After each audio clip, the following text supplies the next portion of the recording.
You know, my strategy was to go down to the south end and pick off a few waves at the beginning of the heat, but kind of failed me towards like halfway, and had to stick to the old school Huntington thing and to go by the pier and pick out a couple. I knew I'd come back somewhat, but didn't know whether I was going to get nines or whatever, so I had the right wave, didn't actually know if I should go on it, look like closeout, so I was just stoked to make it through the close one.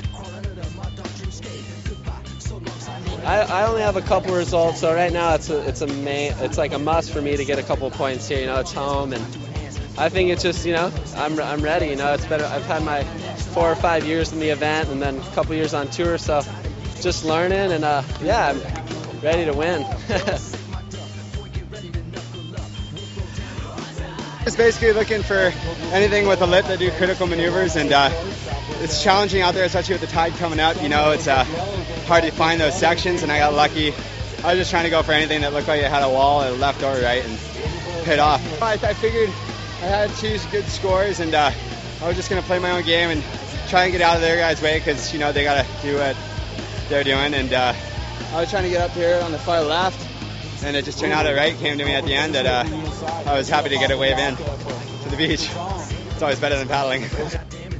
It always feels so good to start off with a 9. You get a 9, and you know you just want to go get something else solid. You know you don't necessarily need another 9. Like I said, my second wave was a 7.8, and you know, to get a 7.8 that I'm sitting on, you know, I was sitting on 16.8 points.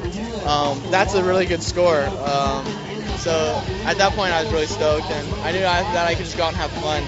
So I was just looking for ways to have fun, and obviously I still wanted to better my score, but I knew most likely I wouldn't have to. So I just wanted to start having fun, and I got that wave, you know, knowing that I could just surf how I wanted. I went for a huge air, and you know, luckily I pulled it off and got another 9. And at that point I was gonna maybe paddle in then, but yeah, I'd feel kind of a little weird paddling in that early. But I have the Boost Mobile trials later today, and I wanted to save some energy for that. So I was trying to just relax after that point, and just, you know, I had to stay out there and try some more things, have fun. But you know, I gotta save energy for later today. I really want to do well in that and make it in the Boost Mobile Pro. A little nervous. I was kind of, you know, just having Tanner in my heat makes it a little extra nerve-wracking.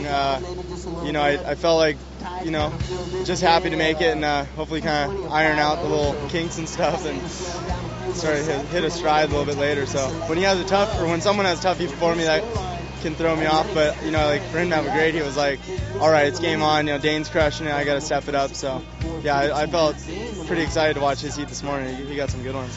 You know, he surfed a great heat, Tanner. I mean, he got a lot of good waves, and you know, I think he'll just carry that momentum into his juniors final. So he asked me like, what do I think he should do, and you know, I just said you should try and better your score, because I think the other guys only needed like mid-range scores, and it's just tough when the tide is so high that it's difficult to get your outside maneuvers, you know. So you kind of, it's really tough to say whether you want to sit close to a guy or whether you want to you know, try and better your score, because you never know, you may not better a 5 out there. It's easily going to happen. So